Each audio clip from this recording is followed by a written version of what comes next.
जय हिंद दोस्तों। मध्य प्रदेश की मोहन सरकार ने अपने कार्यकाल का दूसरा बजट वित्तीय वर्ष 2025-26 के लिए आज विधानसभा में पेश किया।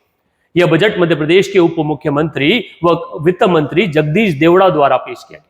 आइए इस वीडियो के थ्रू एनालिसिस करने की कोशिश करते हैं कि किस क्षेत्र को क्या आवंटन मिला, कौन सी नई योजनाएं मध्य प्रदेश सरकार द्वारा शुरू की गई, आने वाली आपकी परीक्षाओं में किस तरह के सवाल इस बजट से संभावित है।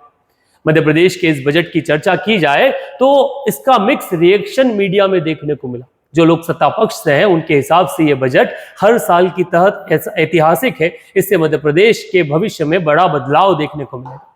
वहीं अपोजिशन की माने तो इस बजट में किसी भी क्षेत्र को कुछ भी नहीं मिला। आइए हम एनालिसिस करते हैं और जानने की कोशिश करते हैं कि इस बजट में किस क्षेत्र को कितना आवंटन मिला। अगर बात की जाए तो मध्य प्रदेश के वित्त मंत्री जगदीश देवड़ा ने विधानसभा में वित्तीय वर्ष 2025-26 के लिए 4,21,032 करोड़ रुपए का बजट आज पेश किया। इस बजट में कोई नया टैक्स नहीं लगाया गया। साथ ही वित्त मंत्री ने प्रदेश में 39 नए औद्योगिक क्षेत्र विकसित करने की बात की, जिससे लगभग 3 लाख से अधिक रोजगार मिलने की संभावना है। बजट में 11 नए आयुर्वेदिक कॉलेज व 22 नए आईटीआई खोलने की घोषणा भी मध्य प्रदेश सरकार द्वारा की गई। मध्य प्रदेश के बजट की राशि को अगर देखा जाए तो यह साल दर साल बढ़ी है। जो मध्य प्रदेश का बजट 2020-21 में 2.21 करोड़ का हुआ करता था या फिर 2.21 लाख करोड़ का हुआ करता था, अब वो बढ़कर 4.21 लाख करोड़ तक पहुंच गया है, 4,21,000 करोड़ तक पहुंच गया। हर साल इसमें बढ़ोतरी कहीं ना कहीं मध्य प्रदेश के विकास को भी परिभाषित करती है, उसको भी बताती है। अगर क्षेत्रवार देखा जाए कि किस क्षेत्र में कितना आवंटन दिया गया, तो आवंटन इंफ्रास्ट्रक्चर में दिया गया सर्वाधिक, जो 70,515 करोड़ है। कृषि को 39,207 करोड़ का आवंटन मिला। स्वास्थ्य व महिला बाल विकास को 50,333 करोड़ का आवंटन, वहीं शिक्षा को 44,826 करोड़ का आवंटन मोहन सरकार द्वारा दिया गया।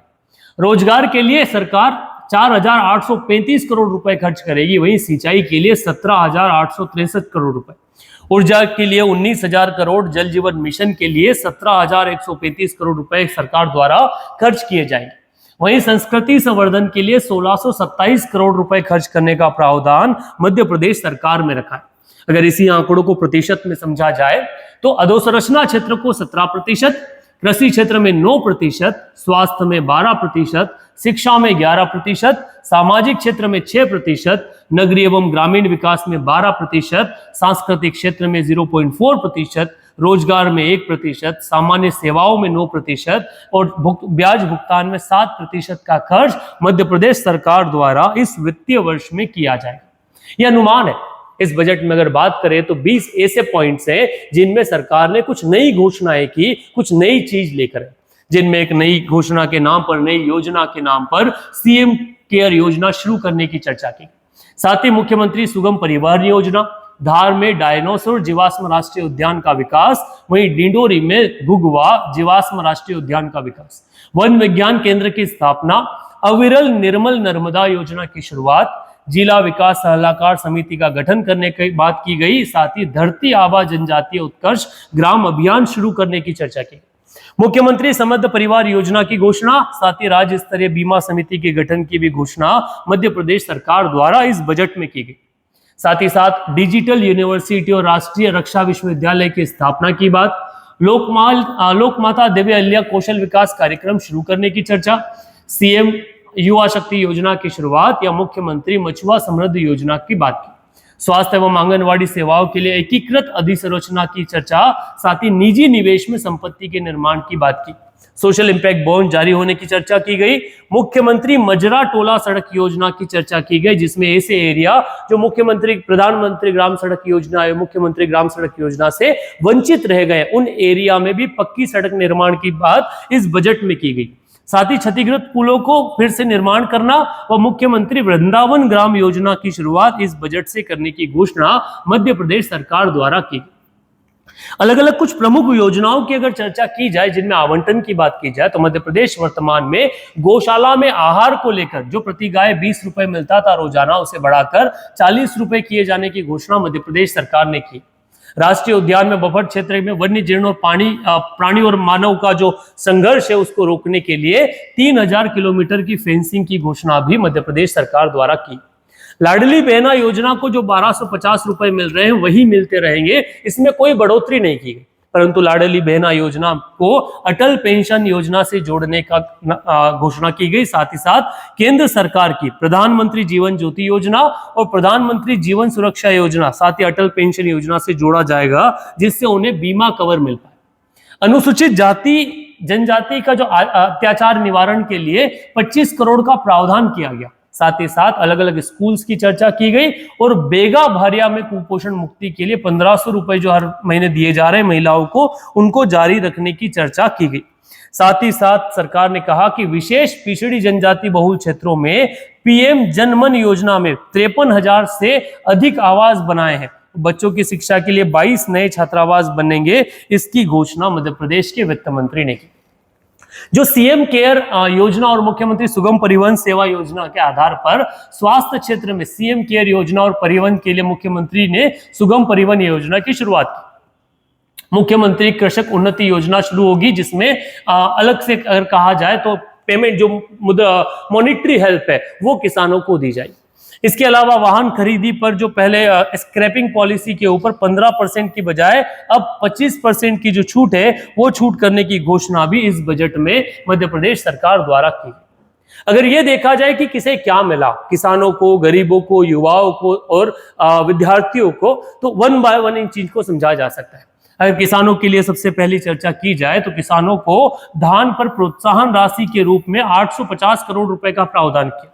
वहीं फसल बीमा योजना के लिए 2000 करोड़ का प्रावधान इस बजट में मध्य प्रदेश सरकार द्वारा किया गया। वहीं बात की जाए तो सीएम किसान कल्याण योजना में 5220 करोड़ का प्रावधान है। वहीं मुख्यमंत्री कृषक उन्नति योजना में विशेष प्रोत्साहन राशि की बात की गई।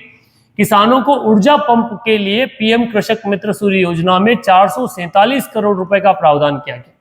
वहीं राष्ट्रीय उद्यानिकी मिशन के लिए 100 करोड़ रुपए का प्रावधान और दूध उत्पादन किसानों के लिए 5 रुपए प्रति लीटर प्रोत्साहन राशि 100 के लिए 150 करोड़ रुपए का जो प्रावधान है वो प्रावधान मध्य प्रदेश सरकार द्वारा किया गया। माफ कीजिएगा, 50 करोड़ रुपए का प्रावधान।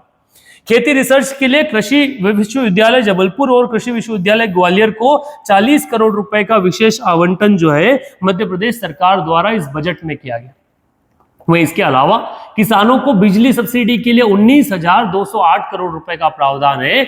वहीं national mission on edible oil and oil seed पर 183 करोड़ रुपए का प्रावधान सरकार द्वारा इस बजट में किया गया। गौशाला में गायों का आहार की राशि बढ़ा दी गई है और गौ संवर्धन और पशु संवर्धन योजना में 505 करोड़ रुपए का प्रावधान सरकार द्वारा किया गया। वहीं अगर युवाओं की चर्चा की जाए तो उज्जैन में आईआईटी इंदौर के सहयोग से deep tech research and discovery campus की स्थापना की घोषणा मध्य प्रदेश सरकार ने बजट में की। वहीं अगले 5 सालों में हर संभाग में आईआईटी कॉलेज स्तर के Madhya Pradesh institute of technology की शुरुआत करने की घोषणा भी मध्य प्रदेश ने की। पीएम उषा परियोजना में 8 यूनिवर्सिटी और 27 कॉलेजों में इंफ्रास्ट्रक्चर डेवलपमेंट के लिए 565 करोड़ जो है उनके कार्य होंगे। डिजिटल यूनिवर्सिटी और राष्ट्रीय रक्षा विश्वविद्यालय परिषद की स्थापना का टारगेट दिया गया है। कौशल विकास के लिए लोकमाता अहिल्याबाई कौशल विकास कार्यक्रम की शुरुआत। 9 अंतरराष्ट्रीय hockey turf, 5 synthetic athletic track और 56 खेल स्टेडियम शुरू होंगे। सीएम युवा शक्ति योजना में सभी विधानसभा में एक सर्व सुविधा युक्त स्टेडियम शुरुआत करने के लिए 25 करोड़ रुपए का आवंटन इस बजट में सरकार द्वारा किया। महिलाओं के लिए लाडली बहना योजना में 18,669 करोड़ रुपए का जो प्रावधान है वो किया गया है। साथ ही साथ आंगनवाड़ी उप स्वास्थ्य केंद्र में एक भवन बनाने के लिए एकीकृत अधोसंरचना योजना की शुरुआत। आंगनवाड़ी केंद्रों के लिए भवन निर्माण के लिए 350 करोड़ रुपए का बजट का आवंटन किया है। साथ ही साथ आंगनवाड़ी सेवाओं के लिए 3,729 करोड़ का प्रावधान। श्रमिक सेवा प्रसूति सहायता छात्राओं को साइकिल मुख्यमंत्री स्कूटी योजना के लिए 26,797 करोड़ रुपए का प्रावधान इस बजट में मध्य प्रदेश सरकार द्वारा किया गया। छात्रों की अगर चर्चा की जाए तो 2,983 उच्चतर माध्यमिक विद्यालयों में व्यावसायिक शिक्षा संचालित करने हेतु 14 नए ट्रेड्स की शुरुआत की जाएगी। साथ ही साथ सीएम राइज योजना के लिए बजट 3,068 करोड़ रुपए का आवंटन हुआ है। साइकिल प्रदाय के लिए 215 करोड़ रुपए और पीएम श्री योजना में 430 करोड़ रुपए का आवंटन। निशुल्क पाठ्यक्रम के लिए 124 करोड़ रुपए और स्कूलों के रखरखाव के लिए 228 करोड़ रुपए मोहन सरकार ने आवंटित किए हैं इस बजट में। अगर इंफ्रास्ट्रक्चर डेवलपमेंट की बात की जाए तो कुल 85,076 करोड़ रुपए का आवंटन हुआ है। 5 सालों में 1 लाख किमी सड़क बनाई जाने का टारगेट रखा है।